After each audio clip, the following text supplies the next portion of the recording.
Hi guys, welcome back. In this video, we are going to see what is the orthocenter.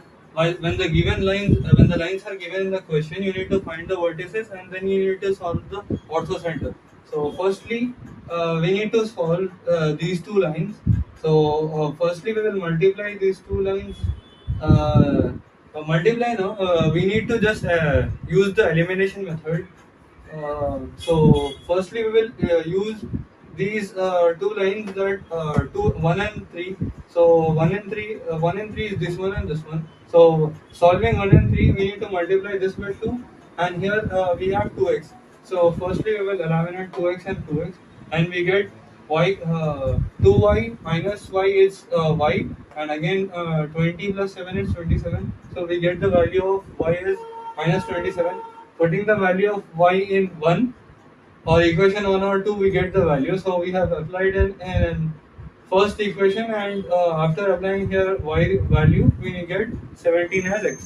So firstly we got the vertex A, vertex A, and now we need to find the vertex B. To find the vertex B, we need to solve 1 and 2. So after solving 1 and 2, we get the value of x and y. X is minus 4 and y is minus 6. As we got the vertex B, and now to find the value of C, we say that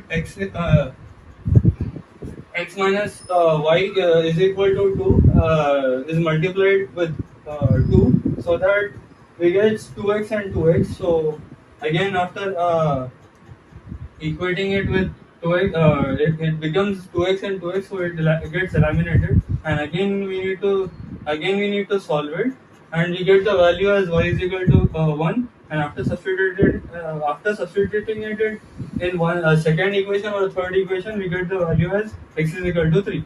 So we got the vertex C. Now we go further to solve what is orthocenter in the second part. So if you guys have any doubt, do comment below. Thanks for watching. See you in the next video. Till then, take care. Bye bye.